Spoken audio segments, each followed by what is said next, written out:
Hola profesor, buenas tardes. Me presento, mi nombre es Francisco Holguín, Advanced Administración Pública. En esta presentación yo escogí dos colectivos. El primero es el cultural y el segundo es el urbano. Así que ahora le vamos a dar comienzo a la presentación, profe. Disculpe si hay tanta bulla, profe, que estoy en el trabajo. Bueno, primero que todo vamos a partir con la introducción. En Chile, la lucha por la apropiación de espacios ha sido un tema central en la historia y la vida social del país, involucrando a diversos actores sociales, desde las comunidades indígenas hasta los colectivos urbanos. Este conflicto se manifiesta en la demanda por tierras ancestrales, la defensa del derecho a la vivienda y la recuperación de espacios públicos para fines culturales y comunitarios como lo que cogí yo. El pueblo mapuche, en su reivindicación del territorio conocido como Gualmapu, encarna una de las luchas más prolongadas y complejas buscando la recuperación de tierras ancestrales que le fueron arrebatadas durante la colonización y la expansión del Estado chileno. Al mismo tiempo, en los centros urbanos colectivos, como la Brigada Ramona Parra, que más adelante le voy a hablar de eso, han transformado los muros de las ciudades en lienzos para expresar las demandas sociales y políticas de las comunidades marginadas, apropiándose del espacio público a través del arte. Como contextos históricos, quise poner estos tres puntos. El primero es el Chile colonial y republicano, ya que las tensiones por la apropiación de tierras y espacios comenzaron durante la colonia, con la conquista de tierras indígenas, la pacificación de la Araucanía, que eso es muy extenso, resultó en la expropiación de territorios mapuches, lo que sentó las bases del conflicto del territorio actual. La segunda, y sin mayores redundancias, es la dictadura militar, desde 1973 a 1990. ¿Por qué le quiero hablar de esto, profe? Porque durante la dictadura de Pinochet hubo una marcada privatización de tierras y espacios públicos, lo que afectó a las poblaciones más vulnerables. Las políticas de urbanización impulsadas por el régimen llevaron a la creación de grandes asentamientos urbanos, especialmente en Santiago. Y la tercera es la transición democrática. Con el regreso de la democracia surgieron ciertos movimientos sociales que demandaban mejores condiciones de vida, acceso a la vivienda y la protección de espacios públicos. Los tipos de la apropiación de espacios en Chile. Yo los quise basar en tres, profe. El primero es el espacio urbano. En Santiago y Valparaíso la apropiación de espacios ha estado marcada por la expansión, urbana desordenada, el auge inmobiliario y la gentrificación de barrios populares como el centro de Santiago o el barrio Yungay. El segundo, espacios rurales e indígenas. El conflicto territorial en la Araucanía involucra la lucha del pueblo mapuche por la recuperación de sus tierras ancestrales, que fueron tomadas por el Estado y empresas forestales. Y el tercero, los espacios simbólicos. Las plazas y lugares públicos han sido espacios claves de movilización social, como lo vimos en la Plaza Baqueano, conocida como Plaza Dignidad, durante el estallido social de 2019, que hoy se cumplen 5 años del estallido social. Después tenemos los motivos de la apreciación de espacios de Chile, que son tres: los sociales, políticos y económicos.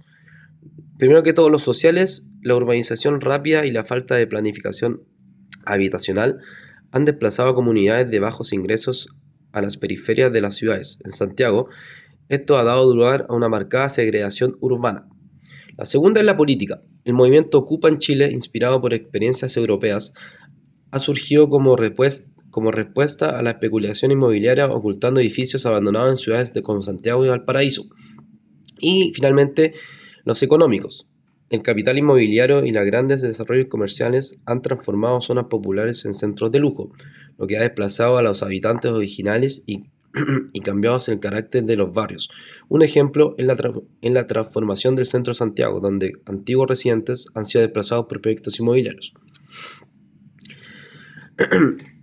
El impacto de la apropiación en la sociedad chilena. Tenemos los cambios sociales. En ciudades como Santiago, la apropiación de espacios por parte de empresas inmobiliarias han aumentado la segregación.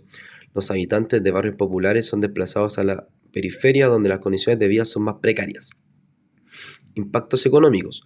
La especulación inmobiliaria ha elevado los precios de la vivienda en las principales ciudades del país, dificultando el acceso a una vivienda digna para las clases trabajadoras.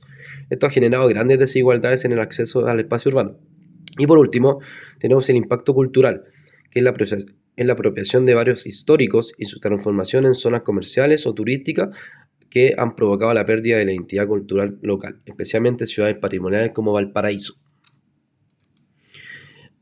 Acá quise poner tres ejemplos de la lucha por el espacio de Chile, que se basa la primera en gentrificación urbana, en barrios como Bellavista, Santiago, antiguamente una zona cultural y bohemia, la llegada de bares, restaurantes, así como proyectos inmobiliarios, ha provocado la expulsión de sus residentes originales. Segundo, tenemos el conflicto mapuche. Todos sabemos que en el sur de Chile el pueblo mapuche ha luchado arduamente y muchos años por la recuperación de sus tierras ancestrales, que hoy están en manos de empresas forestales y privadas. Esta lucha ha generado tensiones con el Estado chileno y ha desembocado en protestas y acciones directas. Todos sabemos los problemas que han tenido el conflicto mapuche. Y tercero, los movimientos sociales urbanos. Durante el estallido social del 2019, hace 5 años, la Plaza Baquedano se convirtió en un espacio simbólico de resistencia. Este espacio fue apropiado por los manifestantes como una forma de reclamar visibilidad y justicia social y fue reutilizado popularmente como la Plaza Dignidad. Las demandas urbanas, movimiento por el derecho a la vivienda. Esto quiere decir que la recuperación de espacios públicos, diversos colectivos culturales como la Brigada Ramona Parra y la Pintana Hip Hop, que más adelante le voy a hablar de eso, exigen que los espacios públicos sean accesibles para las comunidades, en lugar de ser privatizados o reservados para proyectos inmobiliarios de lujo. Reclaman que plazas, parques y calles sean lugares donde ellos se pueden expresar libremente como organización social y culturalmente. Colectivo Brigada Ramón Parra. Yo escogí este colectivo porque la verdad me llamó mucho la atención y indagué en harta información. La verdad, para serle sincero, profe, yo no lo conocía y la verdad que me llamó bastante la atención. Es uno de los grupos más icónicos del arte callejero de Chile. Desde su creación se ha destacado por su contribución a la apropiación y transformación de los espacios públicos a través del muralismo. Aunque su origen está vinculado al Partido Comunista de Chile, hoy se ha convertido en un símbolo de la resistencia cultural y social. A lo largo de los años han plasmado murales que representan la lucha por la justicia social, los derechos humanos y la demanda del pueblo chileno. El contexto histórico.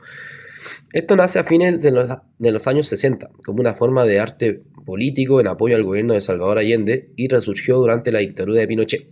Como una forma de resistencia clandestina, utilizaban los muros de las ciudades para expresar mensajes de lucha contra la represión y en favor a los derechos del pueblo. Y por último tenemos los murales y apropiación del pueblo urbano, que tras la dictadura, la Brigada Ramona Parra siguió su labor utilizando el espacio público para visibilizar las causas sociales de distintos movimientos. Su trabajo se ha centrado en la reivindicación de los espacios públicos como lugares de libre expresión, donde las comunidades pueden reflejar sus propias historias y demandas.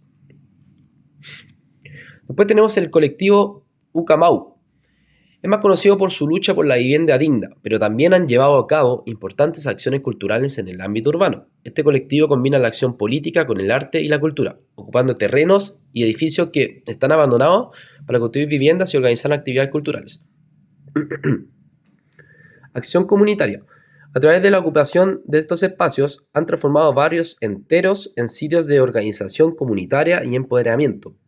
También han creado murales que reflejan la lucha de los habitantes por una vida digna y el derecho a la ciudad. El arte es parte integral de su discurso, ya que no solo buscan viviendas físicas, sino que también la creación de espacios para la cultura y el encuentro social.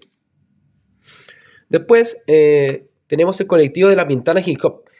En los barrios populares de Santiago, como conocido La Pintana, que es una comuna muy conocida por el arte, han surgido colectivos como La Pintana Hip Hop que utilizan la música y el graffiti como medios para apropiarse de los espacios públicos y expresar las realidades de los jóvenes en estas zonas marginadas. El arte y el activismo está compuesto principalmente por jóvenes que a través del hip hop, el rap y el arte callejero reclaman su derecho a habitar la ciudad y denuncian la desigualdad y el abandono por parte del Estado. Han convertido la plaza y los muros de su barrio en lugares de expresión y resistencia cultural. Después tenemos la resistencia y la lucha por la recuperación en Chile. Movimientos mapuches, Grupos como la Coordinación Arauco-Mayeco luchan por la recuperación de tierras mapuches en la Araucanía. Sus acciones incluyen la ocupación de tierras y el sabotaje contra las empresas forestales. Después tenemos la resistencia urbana. En Santiago y Valparaíso, los colectivos vecinales luchan contra la gentrificación en Valparaíso. Organizaciones ciudadanas han surgido para proteger el carácter histórico de la ciudad frente a la presión del turismo masivo y los proyectos inmobiliarios. Y por último, ocupaciones y tomas de terrenos. En las zonas urbanas, las tomas de terrenos han sido una forma de resistencia. Durante las últimas décadas, las tomas de terrenos en las periferias de la ciudad han sido una respuesta a la falta de viviendas accesibles. El papel del arte callejero y la cultura en la apropiación de espacios. Tenemos dos: el arte urbano y protesta, que durante el estallido social los muros de Santiago se llenaron de murales y grafitis que expresaban las demandas sociales del pueblo chileno. Estos murales fueron una forma de apropiarse simbólicamente de los espacios públicos y darle voz a las reivindicaciones populares. Y también tenemos los festivales y actividades culturales. En barrios como La Victoria, en Santiago, las comunidades organizan festivales y actividades culturales para reafirmar su identidad y apropiarse de los espacios públicos de manera colectiva. Los debates actuales en Chile. Gentrificación versus inclusión social. En Santiago, el debate sobre la gentrificación se intensifica en barrios históricos. El dilema es cómo regenerar zonas degradadas sin desplazar a sus habitantes y sin transformar los barrios en enclaves exclusivos para las clases más altas. La turificación en Valparaíso. La ciudad de Valparaíso, conocido por su patrimonio histórico, enfrenta un proceso de turificación. Los precios han subido mucho y muchos de sus habitantes han sido desplazados, lo que ha provocado un debate sobre gestionar el turismo de manera sostenible sin perder la identidad local. Después tenemos las demandas del pueblo mapuche, que se basan en dos: la recuperación de tierras ancestrales y la autodeterminación y autonomía. La primera son las comunidades mapuches exigen la devolución de territorios que consideran parte de su herencia histórica y cultural, ocupados por empresas forestales, agrícolas y colonos privados de la pacificación de la Araucanía. El objetivo es recuperar el absoluto control sobre el territorio tradicional conocido como Galmapu. La segunda, el pueblo mapuche no solo busca la recuperación de sus tierras, sino también un mayor control sobre ellas. Esto implica demandas por autonomía política y la posibilidad de gobernar sus propios territorios, con la capacidad de decidir sobre sus recursos naturales y el desarrollo de sus comunidades. El conflicto del territorio mapuche. En el sur de Chile, el conflicto territorial entre el Estado chileno y el pueblo mapuche sigue siendo un tema candente. Los mapuches luchan por la recuperación de sus tierras ancestrales, muchas de las cuales fueron ocupadas por empresas forestales. En la actualidad, el conflicto se ha intensificado con acciones directas como la ocupación de tierras y la quema de maquinaria forestal. Esto ha llevado a una militarización creciente de la región. El conflicto mapuche es un claro ejemplo de cómo la lucha por la preservación del espacio rural, tiene profundas raíces históricas y sigue siendo un tema sin resolver. Bueno, acá tenemos demandas históricas, ocupación de tierras, criminalización y diálogos. Después tenemos la lucha por los espacios urbanos, que son las tomas de terrenos, gentrificación, organización comunitaria, espacios culturales y públicos, que se basan en dos: los espacios comunitarios y culturales y la privatización de espacios públicos. Y para llegar a fin, profesor, conclusión: la lucha por la preservación de espacios es una lucha multifacética que abarca desde los derechos territoriales de los pueblos indígenas hasta la defensa del acceso a la vivienda. Esta concentración del poder económico y territorial en pocas manos en los últimos años, muchos de estos temas han ganado mayor relevancia en el debate público, especialmente tras las movilizaciones sociales del 2019. Y por último, el colectivo Brigada Romana Parra son ejemplos claros de cómo los colectivos culturales en Chile han utilizado el arte y la ocupación de espacios públicos como herramientas de resistencia y transformación social. A través de murales, bordados y acciones artísticas es como ellos buscan más libertad para expresarse. Y bueno, profe, con esto termino mi presentación. Le pido disculpas por mi voz, que estoy un poquito enfermito. Así que eso, profe, muchas gracias por su atención.